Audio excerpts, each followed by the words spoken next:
बच्चों, तुम सभी कभी ना कभी तो रेलगाड़ी में बैठे ही होंगे। रेलगाड़ी में बैठने का अपना अलग ही मज़ा होता है। तो क्या कभी तुमने सोचा कि रेलगाड़ी का आविष्कार कैसे हुआ, किसने किया और कब हुआ? तो इस वीडियो में हम आपको मज़ेदार जानकारी देंगे रेलगाड़ी के बारे में। बच्चों, अलग अलग तरह की रेलगाड़ियाँ तुमने देखी होंगी।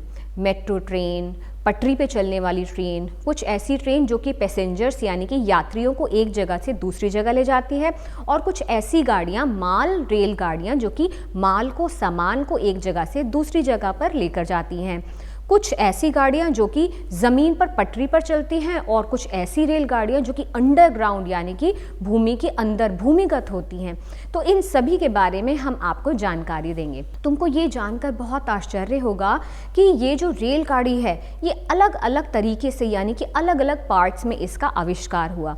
अगर हम पटरी की बात करें तो पटरी का आविष्कार काफ़ी सालों पहले जर्मनी में हुआ था, और जर्मनी में सबसे पहले लकड़ी की पटरियाँ थी। ये सोचो, लकड़ी की जो पटरियाँ थीं, लेकिन टूट फूट तो काफ़ी होती होगी, तो इसलिए धीरे धीरे जो लकड़ी की पटरियों की जगह किसने ले ली? लोहे की पटरियों ने। और उनके ऊपर तुम ये सोचो कि कैसे चलती थी गाड़ियाँ, तो असल में उस पर चौपाहिया 4 व्हील्स गाड़ियाँ चलती थी, और उसको कौन खींचता था? उसको घोड़े खींचते थे।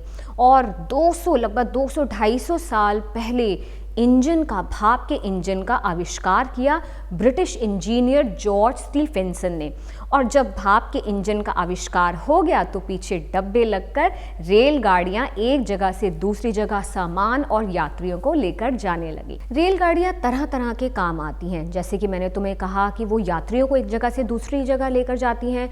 सामान जैसे कि तेल, कोयला, ऐसा बहुत सारे सामान को एक जगह से दूसरी जगह लेकर जाती हैं। दिल्ली में तुमने मेट्रो रेल देखी होगी, कोलकाता में भी मेट्रो रेल है। वहीं मुंबई के जो लोग हैं वो लोकल ट्रेन का इस्तेमाल करते हैं एक जगह से दूसरी जगह तक जाने के लिए।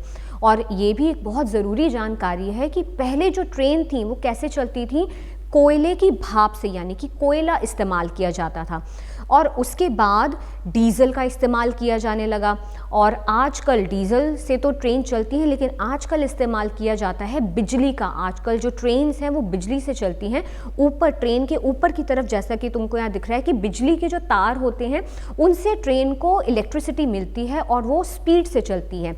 तो जब तुम लोग मेट्रो में बैठे होंगे तो तुमने एक्सपीरियंस किया होगा कि बिजली से जो चलने वाली ट्रेन काफ़ी स्मूथ चलती है, और उसमें ज़्यादा झटके भी नहीं लगते, और उनकी स्पीड भी काफ़ी ज़्यादा तेज़ होती है। बच्चों, क्या तुम्हें पता है कि दुनिया की सबसे तेज़ ट्रेन, फास्टेस्ट मूविंग ट्रेन कौन सी है?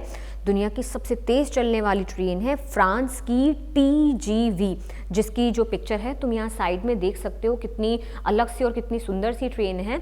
और ये सोचो कि अगर ऐसी हम किसी ट्रेन में बैठ जाएं और हमें दिल्ली से चंडीगढ़ जाना हो तो केवल आधे घंटे के करीब में ही हम दिल्ली से चंडीगढ़ पहुंच जाएंगे। कितना तेज़ चलती है!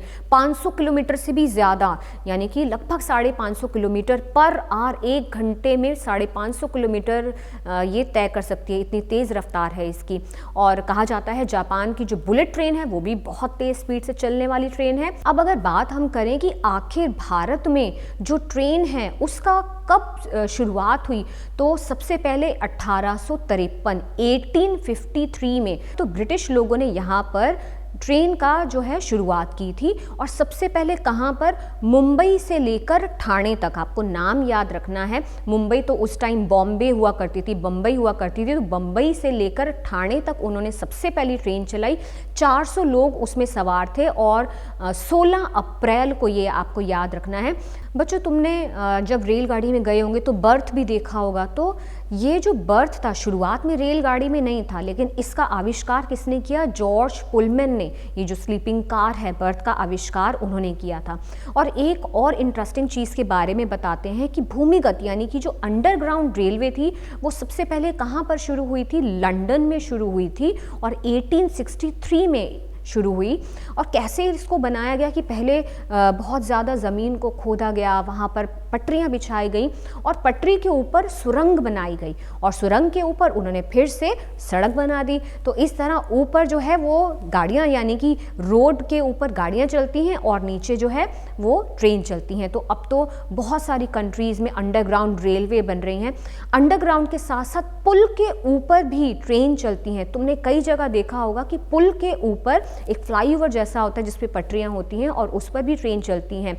मुंबई में मोनो रेल जो है वो इसी तरह से खंभों पर चलती है। यहाँ तुमने मेट्रो भी देखी होगी, तो मेट्रो भी अंडरग्राउंड भी है, रोड के ऊपर मतलब ज़मीन के लेवल पर चलती है और ज़मीन के लेवल से ऊपर भी चलती है। बच्चों, भारत में रेलवे का बहुत बड़ा जाल बिछा हुआ है, पूरा एक नेटवर्क है। इसकी मदद से तुम आसानी से एक जगह से दूसरी बहुत दूर जगह तक पहुंच चुके हो। और अब तो रेलवे का ये जाल अलग अलग कंट्रीज़ में, सभी कंट्रीज़ में बिछ चुका है। तो तुमने क्या कभी सोचा कि आखिर कौन सा होगा सबसे लंबा रेलवे का मार्ग? तो तुमको ऐसे 2 रेलवे मार्ग के बारे में बताते हैं। पहला है trans Siberian railway. Trans Siberian railway कहाँ से कहाँ तक है? रूस के लेनिनग्राड से लेकर प्रशांत महासागर तक व्लादिवोस्टॉक एक जगह है। तो ये पूरा ट्रांस साइबेरियन रेलवे जो है इन दोनों जगहों को कवर करता है। बीच में कुछ और स्टेशंस भी आते हैं, लेकिन ये सोचो कि कितना लंबा है। और ये जो पूरा रास्ता है पूरा ठंडा एक रेगिस्तान माना जाता है, बहुत ठंड होती है और यहाँ जो नज़ारे देखने को मिलते हैं बहुत ही मज़ेदार होते हैं। तो तुम्हारा भी ज़रूर मन कर रहा होगा कि तुम भी वहाँ जा और ऐसे नेटवर्क में, ऐसे ट्रेन में तुम सफ़र करो। अगला जो बहुत लंबा एक रेलवे मार्ग है वो है चीन के यीवू शहर से शुरू होता है और कहाँ तक जाता है? स्पेन की कैपिटल मैड्रिड तक जाता है। और इसको हम क्या कहते हैं? चाइना स्पेन फ्राइट रेल मार्ग।